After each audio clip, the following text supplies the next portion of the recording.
Good morning. Good morning. It's Saturday, November 22nd, and we got up and Beth made us breakfast. We got ham and cinnamon rolls. We're gonna have a bite to eat, and then I have to start preparing to run Everyday Heroes for my buddies. Beth does not have to run off to a game out of town. Nope. I was playing today and she's not. I'm sorry. Oh, okay. But she'll have other things she'll figure out to do with her time. Yeah. Whether preparing for holidays or homework or whatever you gotta do. But yeah, I'm gonna have to eat and start getting ready for game. Because I do not know what's going on. And I spent like 6 hours playing Everyday Heroes with my buddies. Fun. Continuing to make progress. Exploring, learning things. Had a bit of a combat. Really only like 4 hours, or maybe 4.5 hours was actually playing. But, you know, we also talk. But yeah, so that's fun. Beth's been out. I think she went to a party for an old high school friend, and then probably spent some time with her mom. But she's headed home now. While I was in the middle of that, a couple of boxes arrived in the mail, and that's fun, but I probably won't get those open until tomorrow, because Beth is headed home now. We need to go get dinner, and then we have plans to go to the movies.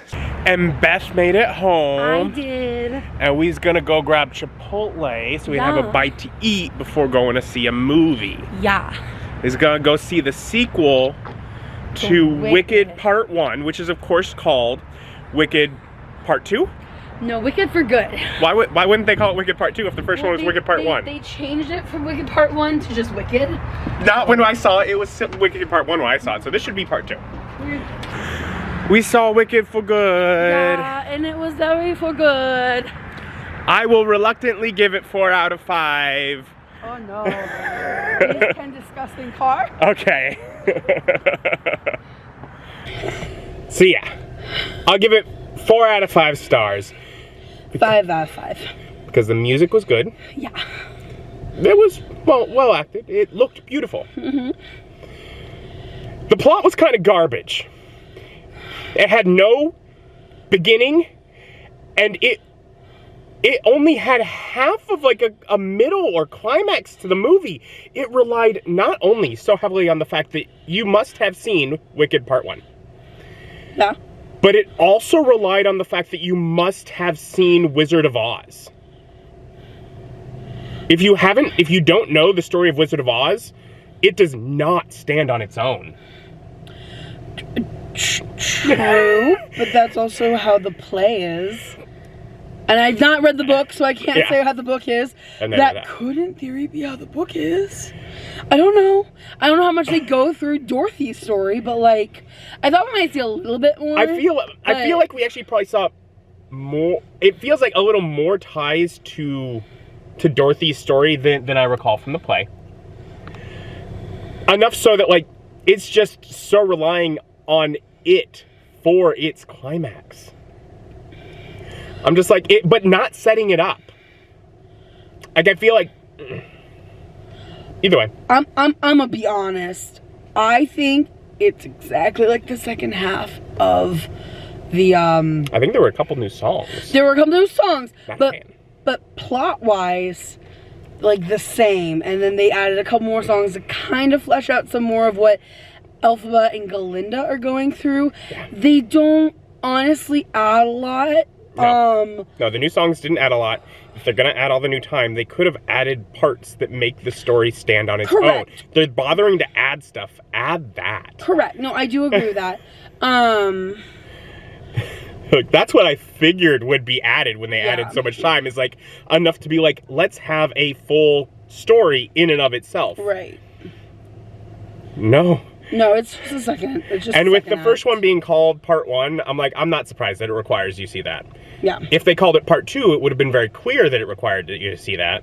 They called it For Good, so, you know, hopefully people, you know, catch on to the media and are aware of it, because they have to figure that out on their own. But yeah, no. Also, like, I am watching it, and, you know, the wizard, Jeff Goldblum, charming guy, really love him. You know, pointing out, pointing out, you know, I'm not a bad guy, and she's all like, yes, you are. And I'm like, no, he's not. He's a confused, misunderstood guy. He comes from a place where things are different, and was just trying to put him to that, and then when backed into a corner and given other options to move forward and put things right, he was willing to make changes for it. And because he didn't make those changes fast enough. I mean, he's also, he's a carny. We know that. The con artist is the bad part. Carny is just someone that works at a carnival, and that's actually not a bad thing. Correct. But we also know from him that he is a con artist. Yeah. He's a carny and a con artist. Like, he's both. So he's very good, like, just saying the right thing, giving that performance, and then, like, sliding in something else. Like, it's all kind of sketchy. So I don't think she overreacted when he's like, yeah, I'll free the monkeys. Like, it's fine. They're free. We're good. And the monkey's like, hey, there's a secret hidden thing with more animals he's not going to tell you about because... Theoretically. But, like, let's be honest. He probably wasn't. What was he going to do with all of them in cages when things are shifting in power anyways? I don't know. Anyways, really the villain is Elphaba, who goes and frees a stampede of angry animals to trample upon what she herself has declared her only friend's wedding, then steals her friend's fiance to go off and sleep with him on what should be her friend's wedding night. Again, we're just stating the plot of the play. Like, this is the show. It has been so long since I've seen the play. This is the show. But it was well acted. It was beautifully sung. It was beautiful. Like, that's fucking wicked, man. Like, that is wicked. Like literally, that is wicked. Like, they do have the song, like, you know, there are precious few of these with moral ambiguities. So, we pretend that they don't exist. Not pretending that they don't exist. What happens is fucking shitty, but it's one of those things of, like, that's also how humans act. So it's like, it's not good. And the thing that I remember, I remember with how heavily they rely on the old MGM Wizard of Oz movie, they ignore the fact that there's a point where the Wicked Witch goes and sets the Scarecrow on fire. Remember when she did that? No. Hi, honey! Fire! I don't remember that. Yeah, when she caught up with him in the woods. Oh. Yep. Yeah, we don't see that happen in this one. It's just the monkeys pulling Dorothy away as if Elphaba was never there. Yeah.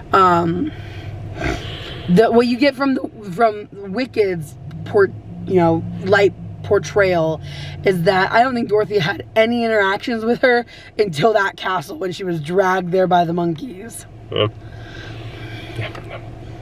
So, yeah. Because, I mean, there are things, and again, maybe same in the play, that, like, are very much like, oh, it doesn't seem Dorothy met her when gathering the slippers, kind of thing. Like little things like that, like they shift the time enough about it. Yeah. So it is different enough, but they're not bothering to then tell that story. No. And that story is perfectly fine for them to tell. That is L. Frank Baum's Wizard of Oz, fully within the public domain. The reason they were able to make Wicked, the book, the play, is because all of that is public domain. They're allowed to use those stories, and then they just chose not to tell part of the story. Yeah, I honestly thought that there was going to be a little bit more of it, so I am mildly disappointed in that. Because I know that the play doesn't do any more than what they did. Like, you just see glimpses of it, like very loosely, not very loosely, but like very like, oh, Dorothy's like, they've just left, or we're kind of getting the fact of like they're about to leave, and Bach's telling the story. So you're not even really seeing Dorothy, you're seeing Bach as the Tin Man, and he's really vocal about it. And it is notable in the play that the Scarecrow's pretty quiet, because it's Fiyero, and he's got his own separate subplot. Like, I would have liked to see more of that, but also, that's probably a hard thing. Like, again, I don't know the book. I only read part of the book, and I did not get past them being in school. So I can't really speak to what the book does. It could be pretty true to the book, though. Like, the book really could kind of gloss over some of that. I don't know. Maybe I'm wrong, but like... And maybe I'm wrong. But my brain is picturing my favorite image from the play. And I'm thinking it is at the point where Elphaba is given the key and is going to free the monkeys. And it is a big silhouette of a cage against a red background with the silhouettes of the monkeys. And it's one of the most beautiful shots I've seen in theater. And they just have them in like this weird ceiling tunnel cage that looks kind of grungy and ugly. Lackluster. Yeah, I'm like, because if I'm remembering, that is like one of the prettiest imagery I've seen on stage, and they didn't even try to pay homage to it. I don't remember exactly that portion on the stage, so I can't speak to that part. But it's like, that's the thing my brain is telling me. I'm like, yeah. But it's still enjoyable. I still had fun. Again, I gave it 4 out of 5. I had fun. I will want to see it again at some point. Honestly, that probably is 4 out of 5. Let's be honest with you. I said 5 out of 5, but that's just because I like to love all the movies. Yeah. But you know what? I will only want to see it again along with the first one, possibly in conjunction with the other. I would also love to see it tied in with Return to Oz. My memories is, of course, like knowing things with the world and the story and thinking like, doesn't Scarecrow end up being the one that like leads Oz? Does it, alongside, Ozma? I mean, it ties into a lot more of the other stories within Oz, because L. Frank Baum wrote a lot of books within it. And I like some of the weirder, wilder things. We will have to see Return to Oz at some point. You are going to finish school soon. We can get back to more movie days. I look forward to it. That's one I want to see. We'll have to try and make time to watch Wizard of Oz, catch up on the stuff we missed in this plot. I mean, we know that one. Yeah, but it's been years since I've seen that one. Really also, to be fair, I might be a little harsh on this because it has been a year since I've seen Wicked Part 1, which I'm sure, like, there are things that, like, if you watch them back to back, I'm sure there are things that would pull together much better. But they came out a year apart, so I watched them a year apart. Yeah. And they relied too heavily on each other. I feel like they did. I mean, I don't know, it's been a year for me, too. So, yeah, I mean, I don't feel like... I don't know. I feel like you're critiquing it for relying too heavily on the first one. I kind of expected that, to be fair. Like, for me, I expected it to rely heavily on it because it's a sequel. So do I. But I also critiqued the first one for relying so heavily on the second one before it existed. There are options to have good ties, good setups at the beginning of a sequel, good conclusions at the ending of a movie that's going to lead into another movie. There are ways to tie things up in a satisfying way while still weaving paths forward. And some movies do it better than others. And there are plenty of movies I like that don't do a great job. But I do acknowledge that if it doesn't bother to do it and does not bother to even try, it does leave the individual movie weaker. That's valid. Yeah. I still had fun. Yeah, I don't think about movies as critically. I didn't go to school for film, so I think it's great. It just, like maybe watch Wicked the day before seeing it, and then see it, because they're both pretty long.